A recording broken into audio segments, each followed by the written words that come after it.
We have our next guest joining us, who is the MC here at DRJ Orlando Spring 2024, Lisa Jones. Lisa, welcome. Hello, everyone. How are you? We're doing great. Wonderful. Thanks for joining us, Lisa. Taking time out of, I don't even know how you're speaking with us right now. Yes. And that you are also the MC. So we know you have a very short timeline. We appreciate your time today. Listen, anything for you guys. I'm always here. That went out live. So, Yeah, somebody note that down. Aaron, if you can record that and send me that clip, I'll appreciate it. So, Lisa, tell for the audience who's not here, this is your first time as MC of DRJ conference. Congratulations. Thank you. We'd Yes, love for congratulations. the audience to hear a little bit about you and a little bit about either your journey of resilience or how you became MC, all of the above, depending on how much time you have. Okay, so I'm Lisa Jones. I am co-founder and managing partner for Resilience Think Tank. I'm also an embedded consultant with Control Risk. I've been in the business it's actually about 17 years now. Seven. I'd say seven. Seven. Seven I years? look 7. It's been 17, but I look like I'm 7. I started in the industry probably like many people, where this was something that was assigned to me. I was an administrative assistant, had no idea, no clue what business continuity was, let alone disaster recovery.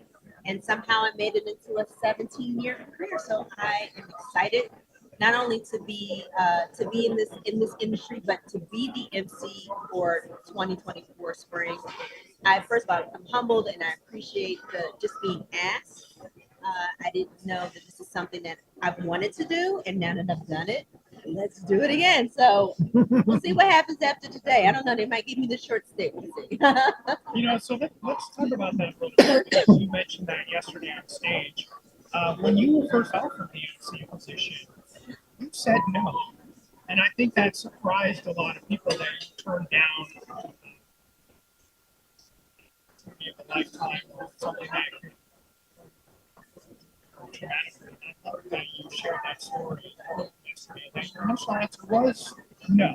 It definitely was no. So when I first was asked to do this, I was ecstatic because I said, wow, I could be the MC. This is something that, again, I've always wanted to start this new journey of being like an MC, doing something like this, public speaking, whatever you want to call it. But then, because of where we are, and be honest, we are in a state that's very controversial with its laws and the way they treat people disproportionately, people of color, the LGBT community, and women. And these laws that they have passed can even directly affect me. I even have people, colleagues who decided not to come. So I really had to take a pause and understand, am I doing this, or why would I do this? Because I would be supporting something that goes kind of against who I am. Right. But then ultimately I had to think about it to say, by not showing up, am I allowing them to, by not showing up, or by showing up, I'm showing them what diversity is, what inclusiveness is, what equity is. So that was my reason ultimately to say, okay, Lisa, go. And I had so many people like James and my friends who said, Lisa, you were made for this moment. Why not do it? So that was very helpful. Well, from what I've heard, and I wish I could have been there It's on to YouTube. hear. It's on YouTube. It's on YouTube. Oh, well, then I'm going to watch. Yeah. I'm going to be watching it then. But can you tell us, some of the things that you talked about? Because I know there were other things that you brought forward that I've heard little bits people talk about, and they said it was kind of an inspiring talk. Yeah. So I basically said that, in this current state, in the climate of the government climate here, they're banning books. History is being narrated to be more comfortable. So even the Black history, because if you don't know this, I'm a Black woman. You can't see on the screen, but it's not being taught. So to say that, it's basically you're saying that my history doesn't matter. It's American history. it is everyone's history, and we all can learn from it. And history is not supposed to make us feel good necessarily. It's just Right. what it is, and you have to accept it and move on from it. So that was the main thing. And then just to think that my ancestors came here, and you're telling me that they're not important. I'm here because of them. I'm here because, again, I have wonderful friends that have supported me and pushed me through this industry.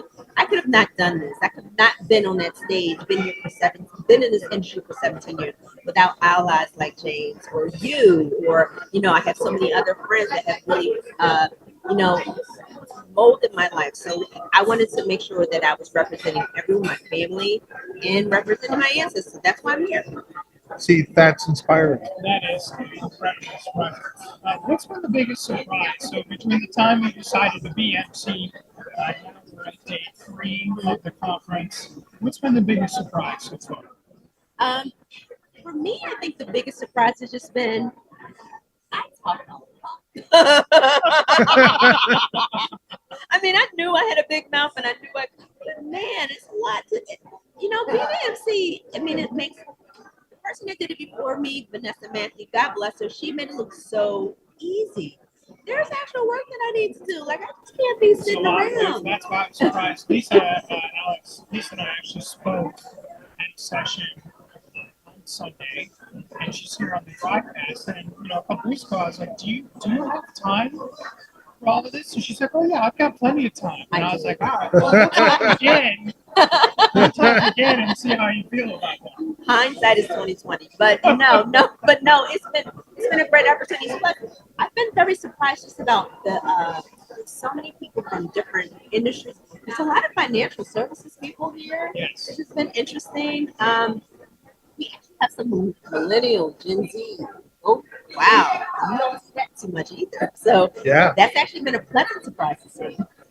Yeah, we've run into that too. That there's been I've been told what word to use. Seasoned people here, but there's a lot of newbies too.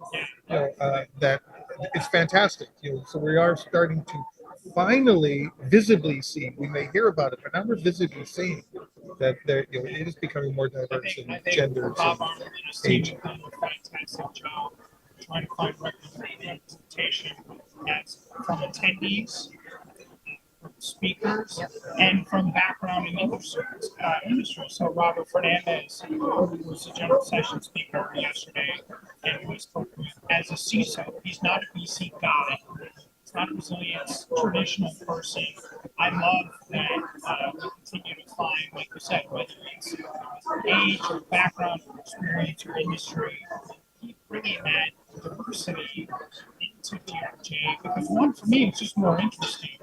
And two, that's when I learn more. If it's just me talking to myself, I already do that at home.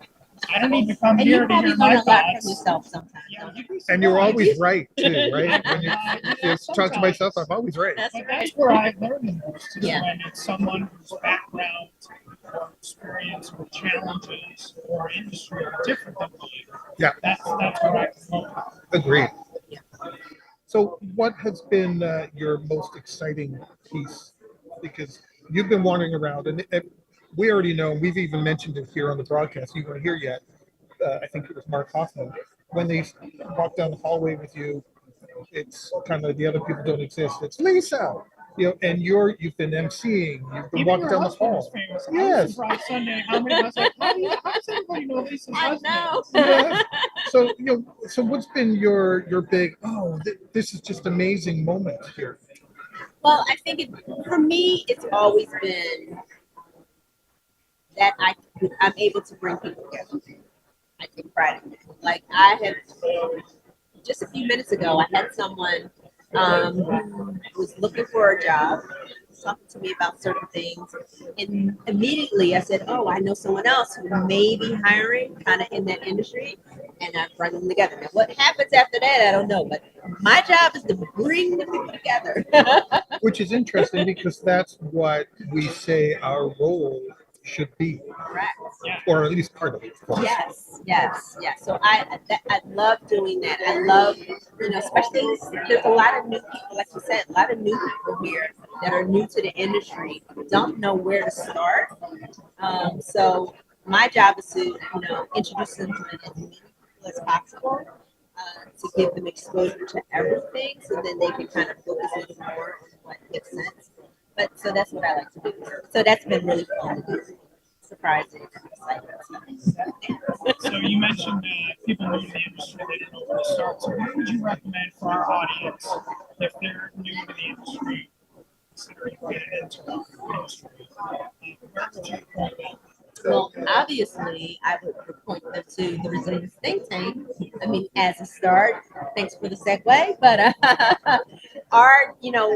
we founded our company on the fact that we want to build a collaboration. We want to shape the future of resilience. We want to have a space where people can come who don't know about the industry and be able to learn. And unfortunately, not everyone has this opportunity to come to conferences, get their certifications. I mean, we know that budget cuts have been cutting. Budgets be cut, as my girls would say. So what's a cost-effective way where you still can be exposed to these things, and be able to learn. So that's where I first would send them, and then after that I'd send them other places. But this is the first place that I would send them, would be to the Resilience Think Tank, and learn from us. It's interesting you said the budget cuts there and certifications together. I'm a certification commissioner for, I can say it, Disaster Recovery Institute International in Canada. I'm a certification commissioner for there. I have been for 4 years. And one of the reasons why people struggle with getting the certification or maintaining it is the cost that goes with it. Even if it's minimal cost, it's still a cost. And that's, in today's world, that's become a problem. So we're not seeing people going after the certifications or raising it up from an ABCP to a CBCP or something. And I don't know, and I think me and you talked about this out too. I don't know. I talked to so many people, so forgive me. But the last time, the thing that I think employers don't understand is that conferences is where we get our CPUs. We don't Yes. have the same trainings that maybe a risk manager may have, or cybersecurity person may have. We have to come to these conferences are so important for us, just with our CEUs. So to have that cut and then not be able to keep your certification, because it's part of keeping your certification. Yes. Yep. So how do we got to find different ways to get to sustain that. And just for the record, I do have to check that when people submit their credits at the end of the year. That's so true, because early on in my career in our profession, I was interviewing for a job. I had a couple years of experience on it's like a junior guy. And the hiring manager said, how come you don't have certification? And I said, because my current employer won't pay for that. And to fly to a training class, to take a training class, to take the exam, I was like, all in, that's $5,000. I don't have an extra $5,000 on my entry-level salary that I'm making. So I told them, I'm totally happy to get a certification if you pay for it. And thankfully, that organization said, well, we do put an emphasis on certification, and we will pay for it. And so I was totally happy. You're lucky, yeah. To spend that organization's money, hopefully on an investment in me. But that's, like you said, it's so true. We expect entry-level people who have the smallest salaries to make the greatest financial sacrifice to become certified or to join organizations. Yep, it's true. So what are you looking forward to for the remaining of today and tomorrow? So we have I'm going to go to Mark Hoffman, our other co-founder managing partner. He has a workshop, not a workshop, a breakout session today. So I'm looking forward to see his. I'm looking forward to tomorrow, the final day, and then I will be able to sleep. I was gonna say, I know you're here for Thursday. Yes. What time do you think you'll wake up on Thursday? Probably when it's time for me to get to the airport. And I'm gonna be at the airport at 8. They pick me up at 8 o'clock in the morning. So Oh, I gotta you make should- sure I'm up. Wow. I know, Well, but you know, for next time, later flight. I know. See, Yes. Keep it a little bit. it's all new to me. It's all new. I'm learning. I'm learning. Now, I know you've been on my show. You know, you and I have talked before. So, and you've always shared some wonderful nuggets and bits of information. So, as we close this hour, I'd like you, if you could, share a nugget of wisdom from you. Yes. So going back to just really quickly, going back to the presentation that James and I did, we talked about emerging risks. We looked at what's happening in the world. So there are people that are not necessarily taking it seriously. I won't say not taking it seriously, but they don't think it affects them. Well, I just heard a panelist say that whatever affects our people can and will affect our business. So all these things that are happening in the world, they are affecting our people, which will ultimately affect our business. So that's something we always have to keep in mind when we're doing planning, our planning and just taking care of our people. I think if you can take care of your people, they'll take care of you. Yes. Right? If I'm going to steal James' question again, if people want, that's twice in a row, yeah. If people want to learn more about Lisa Jones or reach out with questions, because you did say you're very good at bringing people together. If there are people out there, how can they find you and reach you? Yes, you can find me on LinkedIn. I know I have a very common name, Lisa Jones, so maybe easier if you go to BrazilianThinkTank.com and reach me there. But if you do, like I said, you can also find me on LinkedIn. So I look forward to making friends and, as I say, bringing people together. Yes. Lisa, so really quick, I just want to say you're the most famous guest we've had in the last 2 days. 4 different people have taken your picture during the segment. Thank you. Thank you for carving out some See, time for us see, today. you just Yes. see what happens when Thank you have you the so star much. power, right? Thank you. Thanks, Lisa. Thank Have a you. great day. Enjoy the rest of the conference. Thanks, Lisa. Thank you, Lisa. We also want to thank our sponsor for the time, Paris. Paris is on a mission to bring planning everyday businesses solutions that includes affordable to access and as practical as they are. Continuity planning software doesn't have to be complex. Paris makes continuity planning cheaper. Yes, thank you very much, Preparers. Thank you to our guests this last hour. And I really enjoyed talking with Lisa and with our Preparers sponsors and with and Jeff. Yep. Thank you, Jeff. It's been a great hour. I actually have a couple comments I will start maybe the next hour with, if provided we got time. We have a 'Cause I'm guest not sure. at the top of the hour. Oh, we and do, Immediately okay. after that, but at 1:30 hours, I'll have to write it down so I don't forget. segments. I'll have to write it down so I don't forget. It's the peak of lunch right now, if you can't tell. Yes, so I'm talking louder. The exhibit hall is full, lots of activity between the sponsors and the participants. I can smell lunch again, which I'm jealous about. Yes. Things are going strong in day 3. Yeah, if anybody's listening, if you're here at DRJ, feel free to drop off a plate or two. We won't tell. I But have a on, blue badge. I'm allowed to eat. yeah, that's right. Yes. But on that note, we're going to take our break. We'll be back at the top of the hour. And here we are live broadcasting from DRJ Spring in Orlando. We will be right back.